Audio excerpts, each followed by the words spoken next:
I already know I just beat this. Oh my gosh, just one more. One more. Boom! Let's fucking go! Holy shit! That took me forever to fucking beat this. Hell yeah! One more to go. One more map to go. Let's fucking go! Yes! Hello everyone and welcome if you're new here, welcome. My name is Firebug and today we're continuing playing Jotunnslayer Hordes of Hel. I just completed the fourth map, Svartalfheim, on Nightmare 10. As you can see, it only goes up to 10. If I click on it, it only goes up to 10. The newest and hardest difficulty, Nightmare 10, and the enemy difficulty on this map was 470%. Now going back to my previous video when I beat Jotunnslayer with Revenant on Nightmare 10, the enemy difficulty was only 450%. So I am almost done beating this game, which I'm super excited. One more map to go, and that is Svartalfheim. So if you don't want to miss out, hit that subscribe button, which I can finally try to beat this game on the newest and hardest difficulty, Nightmare 10. Alright, that all being said, you're probably wondering how I beat the fourth map, Savartlfheim, what character I use, what weapon I use, all that. So if you don't care, you want to go straight to the gameplay, I'll have the timestamp shown on screen right now, and I'll have the timestamps and the link in the description. So hit that link in the description, hit the timestamp, go to gameplay, and it will go straight to the gameplay. Alright, that all being said, I'm going to quickly kind of just go over this. So, weapon of choice, Warhammer, grants you movement speed +8. And the reason why you want movement speed is because Warden does not have any dashes. He has a class trait that replaces his dash with a smash. Well, smash with a shield, right? So, ground smash. It does damage and it will knock back enemies. His other class trait is Tower Shield. Basically gives him a block chance of a +25%. And his other class trait grants him a maximum health of a +200. Alright, now let's go for the subclass. The subclass of choice in this video is the Shield Barrier. What this does is actually think of the health bar, and there's actual shield on top of it. He will take damage from the shield first, then his health bar. Very strong. It's the only one in the game. No other character has shields. And what this subclass also grants you is HP regeneration and a block chance of +10%. But the shield is only equal to 50% of your max health. So the more health you have, the better. And the cooldown is 70. So once your shield is depleted, you have to wait a long time to get it back up. Alright, the active abilities that I have with Warden in this video was the Iron Fist and the Shield Wall. Alright, next up is the passives that you want to get with Warden, right? You want to grab all of the passives. I'm not kidding. Grab all of his passives besides this one, which you probably like, wait, you just said more max health the better. Yes, but this one you want to ignore because Thor has a better one. This one grants him max health of 100 up to a 200. Warden only grants you the +80 to 160, so it's less than Thor's. Yes, you could stack them up, but I don't recommend it because you have to level up multiple times to get more and more health. So do not pick up this one. Get this one instead. What this one does is every time you pick up food, you can actually get more max health. So every time you pick up food, it's a +10 of max health. So it stacks up over time. Now let's go back and talk about more of the passives just really quick. So ground smash gives him a stun enemies. This one basically gets your cooldown on the ground smash. So I know it says dash cooldown, but he doesn't have a dash. So ground smash is cooldown by 20, and this one increases the ground smash damage by 40%. Now you're probably wondering why is stun such an important thing with Warden. Because additional damage with this passive, the additional bonus damage to enemies afflicted with a stun status is a +25%. So more stuns, the better. And it works really well with this one. Each stun applied to an enemy might reset a cooldown on a random skill. So again, these skills right here, or even god skills like these, you have a chance to reset them immediately, which is very strong. And that pairs up with the double cast. Double cast and cooldown reduction is different. So double cast basically says, let's say for this example, you have one fist. If you don't have double cast, you'll just only spawn one fist at a time. But with double cast, you can actually spawn up 2 fists at a time. Cooldown, right? You can actually reset the cooldown and spawn another fist. So you can spawn multiple fists in the game, which is crazy strong. And that's just not just for this one, but it works with this, and it works with the god skills as well. So the more double cast you have, the better. The more stuns, you have a chance to reset a cooldown. So double cast and stuns, really good in my opinion.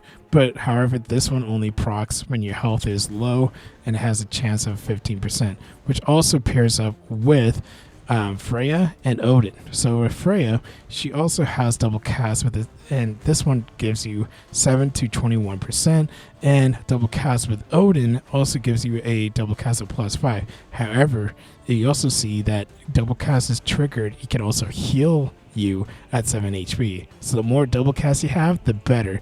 And if you are 40% low, you probably want a lot of healing. So that's why it works really well with Odin and Freya. That's why I picked those gods. All right, now moving on. So let's talk about this one because I think I missed this one. So what this does, instead of throwing one hammer at a time, you get to throw up to 4 hammers at a time with Warden, which is really good. And it procs with this one right here. This procs every time you do each attack. So instead of doing one basic attack, you could throw up to 4 basic attacks at a time, and it will all proc the stun chance on enemies on each attack, and that would grant you more damage and cooldown reduction. See how everything kind of flows together? That's what you want. And on top of it, this also works really well with go back to Thor. What this does is chain lightning on each attack. So every time you do even more like all those 4 hammers basic attacks, you can even proc even a chain lightning on top of that does even more damage, and the chances is 15%. Very strong in my opinion. And on top of it, Thor also has this one, stun and knockback enemies on each attack as well. So 15% plus the 7%, if I remember correctly. Yeah, 7%. So again, you could stack this up and do even more stuns, so you could get this procced and get this procced. Alright, now let's move on. So Law and Order basically increases the god skill damage from 12 to 24%. Now Thor and Odin also has more of that as well. So increased god skill damage is increased by 12 to even 36. So 36 plus Warden plus what Odin has. Odin also has critical. So Odin also has god skill damage is plus 10 to 30. However, Odin also has the critical hit chance every time of the god skills as well. So you have the critical hit chance of 5 to 15%.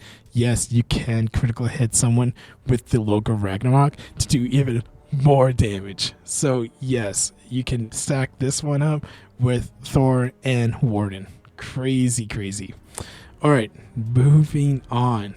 So you want to look for this one as well. Attacks. So every time you do a critical hit damage to a enemy, you have a chance to apply a bleed or shock. Now this scales up really well with Odin again. So Odin also has a chance to bleed every time we do a critical hit. And if you're wondering why is critical hit because such important, because of, again, Odin has that critical hit chance of 15%, and Thor also has a critical hit chance of 10 to and critical hit damage up to 30. So you could apply a lot of bleeds, and you could do a lot of critical hit damage, and this will also proc with like, yeah, I don't even have to explain it. I'm kind of trying to explain it to you guys. Like, you're gonna do critical hit chance on God skills, and you're gonna do more critical hit damage with Thor and chance. So, and you're gonna do and every time you do a critical hit, you apply a bleed. Crazy.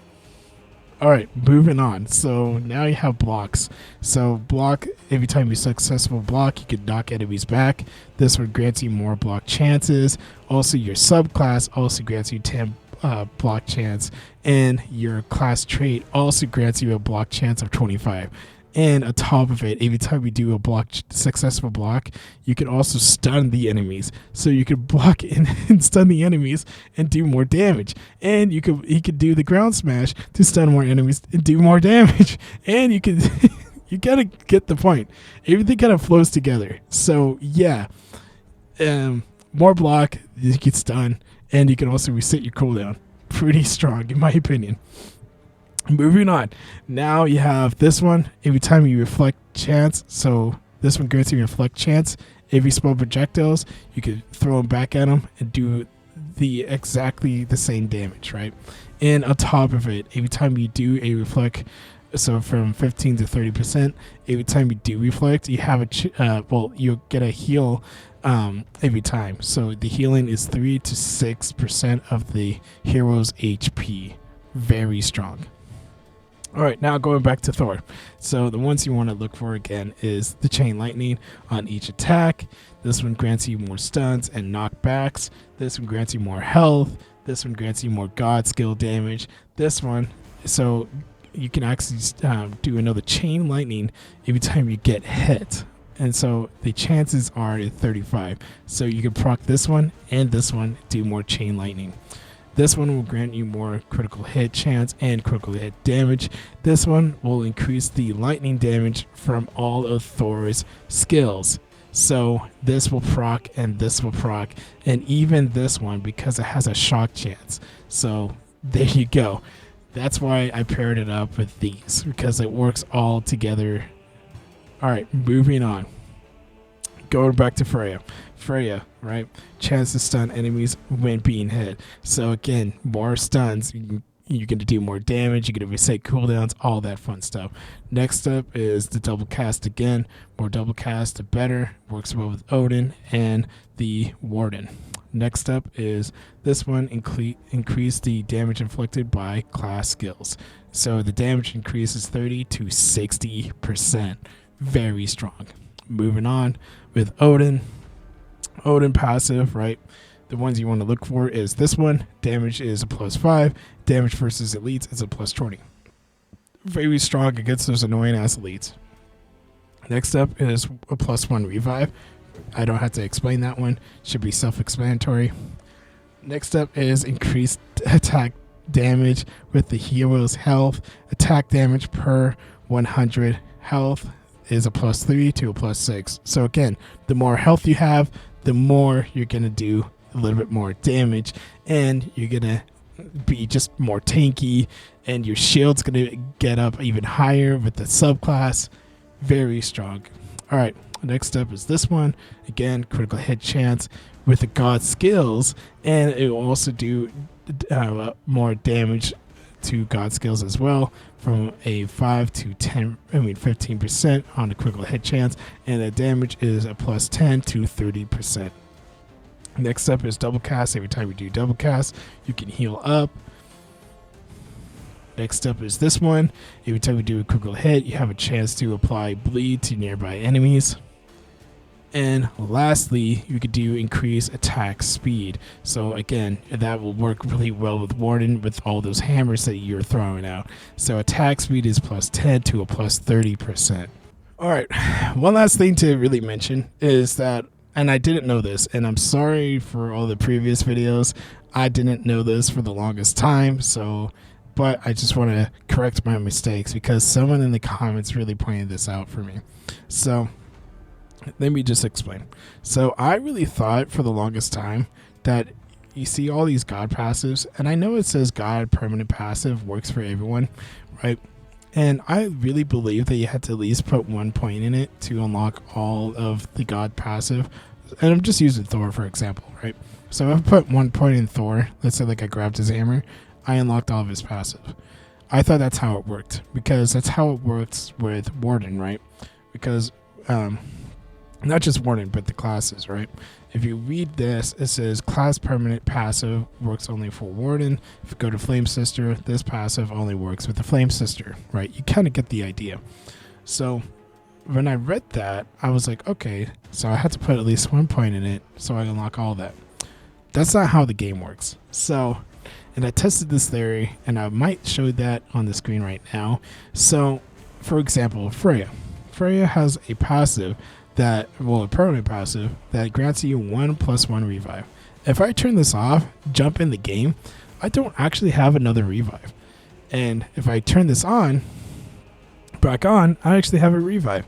And no, I'm not any level. I'm at level 1.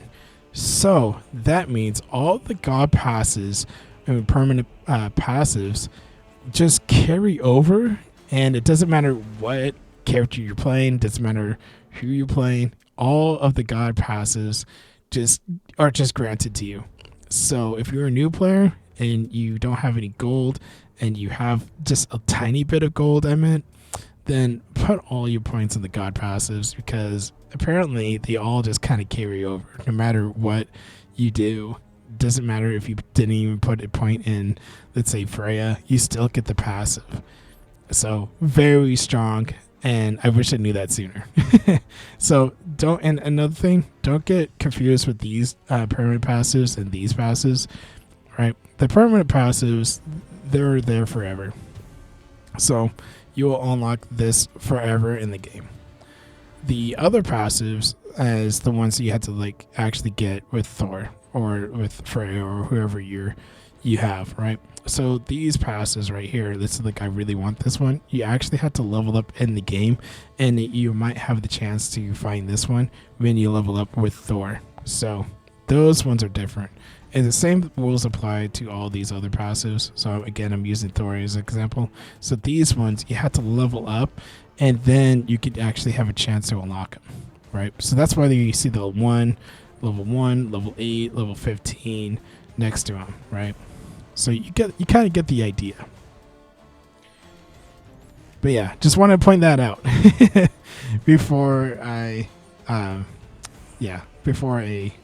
make a fool of myself again. So thank you for that one comment in my video.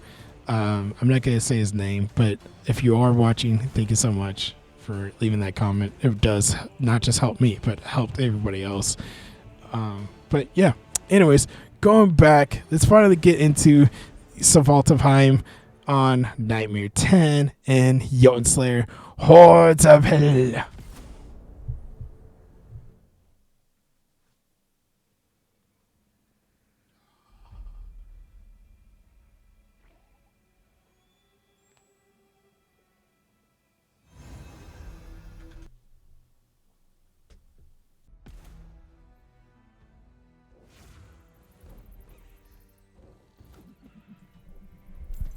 All right, hello again, and do not worry, I'm just going to briefly talk about some things that I wanted to share with you guys.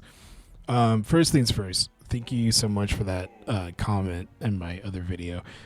For the longest time, I didn't realize that's how God passives work in this game. So if you don't know, God passives, right? For the longest time, I really believed that you have to at least put 1 point into Freya to get the revive. But if you go back to the beginning of this match, when I'm level 1, I still have the revive, even though I didn't put any points in Freya. So, yeah. But to clarify what I'm talking about, so there's gods that have permanent passives, and I guess if you have already bought all of them, they just carry over. Even though if you didn't put any points in, let's say, for example, Loki, right? I'm not going to put any points in Loki, but I still get all of the benefits of all of his permanent passives, which I didn't realize that's how the game worked. I just thought, let's say, like, for example, like Freya, right? If I wanted to get the additional revive, I actually had to put, this is how I thought, that I actually had to put 1 point in Freya to get the additional revive. I didn't realize that I already had it this whole time. For the longest time, I thought that the game already just gives you the additional revive, but I didn't realize it was just a god passive. so so I was like, dude, why is this Freya not giving me another revive? Because I thought I was just gonna get two of them, right? I didn't realize I had it this whole time, and I feel so I feel so embarrassed when I figure it out. I was like, oh my gosh, you're telling me that all the gods' passives, like permanent passives, just kind of just carry over, and it doesn't matter what gods you pick. And I know it kind of says it too. It's like, hey, all god passives are available for everyone. I just thought, if you go to, let's say, Warden, right? If you go to Warden, you go to the class passives, they only work with Warden. It's because I picked up Warden. And that's like, okay, that makes sense. So if I pick up Freya, I'll get another revive. No, that's not how it worked. So, yeah, I wish I knew that sooner. But, even though I didn't know that for the longest time, I still made it this far. And you don't know how many times I've died to this when I picked Warden. And I actually had to sit down and really just like basically theory craft of a build of like, dude, okay, I need to learn this character and I really need to get this video out. So this has taken me so long, and the amount of times I've died behind the scenes, which you guys were never going to see, but trust me, I have died so many times trying to beat this because, oh my gosh, the hordes of enemies, they're not that bad. It's these elites, those green guys. Oh my gosh, fuck those guys, dude. They just don't die, and it just, I don't know. It took me forever just to like try to kill one of them. So I usually just try not to focus on them too much. And it kind of worked out, but still, those elites are just, they're way too tanky. Just like last video, the giants. Oh my god, they're just way too tanky. And I just like, dude, I can't kill them. I just can't kill them. It was just like really pissing me off for the longest time. But as you can see right there, I'm just standing still, just dishing out so much damage. And a local Ragnarok, and he was still alive. It's like, dude, what the fuck? And it's worse when there's a multiple of them. Oh my gosh. But yeah, I've died so many times because of the pulls that they spit out. And the pulls, like the acid pulls, they stay there for like quite some time. So yeah, and I'm like, okay, I'm gonna try to dodge this way. Oh wait, there's an acid pull right there. If I stand in it, I insta die. So yeah, it's so annoying, and you probably don't realize how much damage these guys do. Especially in Nightmare 10, they just do so much damage. And I think in this map, it was 470% of the enemies, the enemy difficulty. And it gets harder and harder. So next map, just don't miss out. Next map or next video, I think it goes up to 490%, almost 500%. It's just beyond crazy. So yeah, but. Some tips for you guys if you are hearing me yap. Just try to avoid the acid pulls. Try not to focus on the big blob guys, those green guys, a whole lot. Also, you're probably wondering why I'm not picking up food. It's because Warden has a passive, and I don't have it yet. But what the passive does is called a bottomless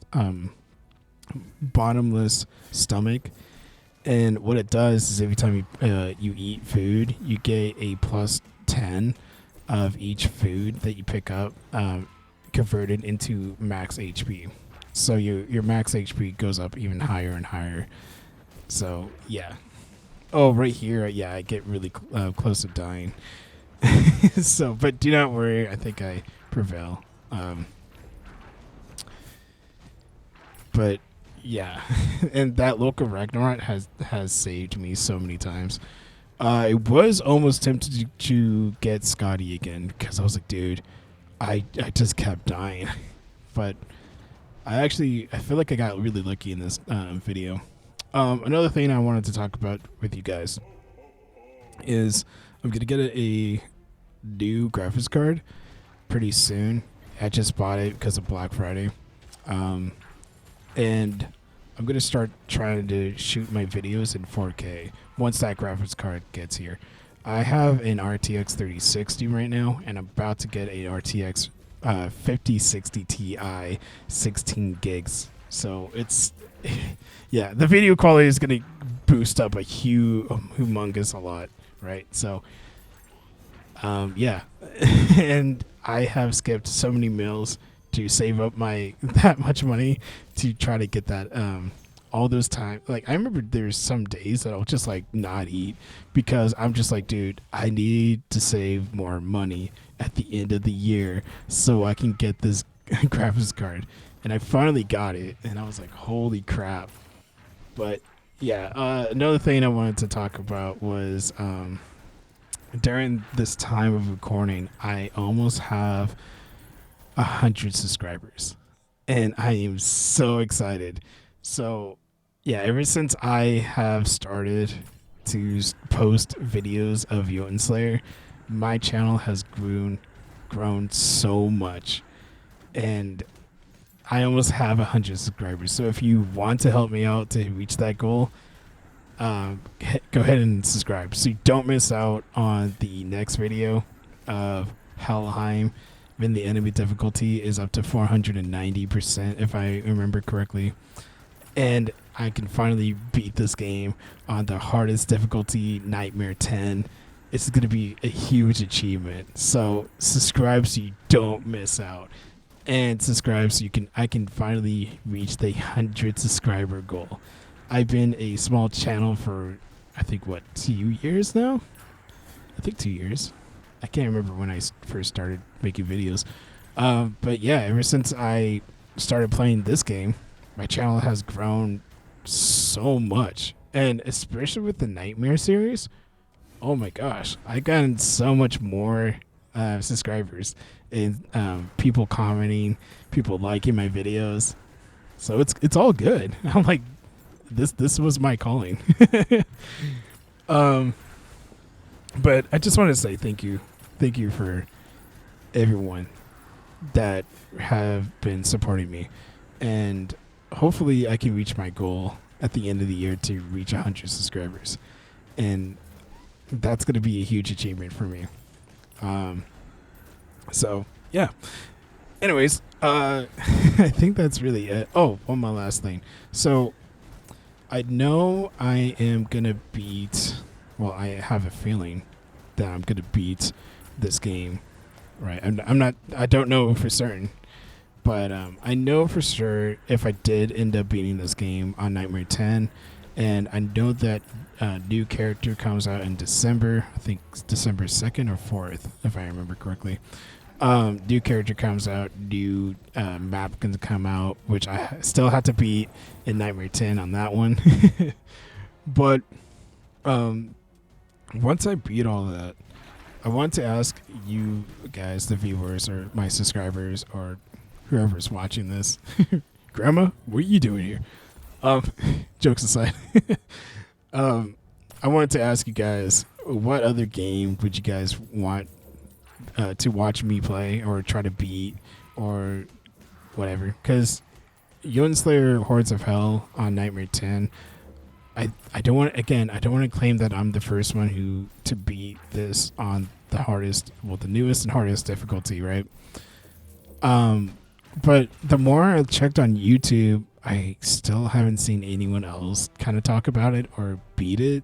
So I don't know. But the question is that if I did end up beating this game and play the new character, play the new map, and beat that on Nightmare 10 as well, what other games would you like me to play on this channel? I could do more like roguelike games like this. I could just do more games of Norse mythology. Just leave it in the comments, and I would love to read them. Or I could just keep playing Jotunnslayer. I mean, I don't know what else to really do because I have basically everything unlocked. I have enough gold to unlock everything.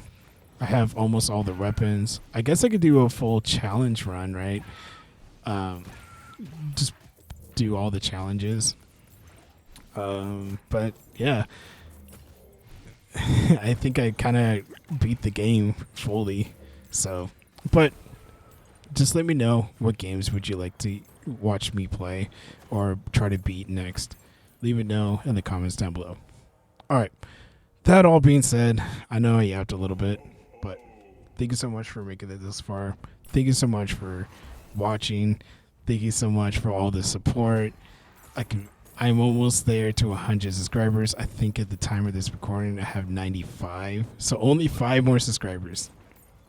And next video, I am going to beat this game. I'm going to beat this game. I am going to beat this game on Nightmare 10. So, again, thank you so much for watching. Hope you guys have a good rest of your day. Bye-bye. Oh, one last thing. You might hear me at the very end, and I think that's just notorious at this point with all my Nightmare series. You're going to hear me yell, I just beat Savartlfheim on Nightmare 10. Let's go. So, yeah, expect that at the very end. So, but anyways, thank you so much for watching. All right, bye. Bye.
Jotunnslayer Hordes of Hel.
just had to turn on my mic real quick.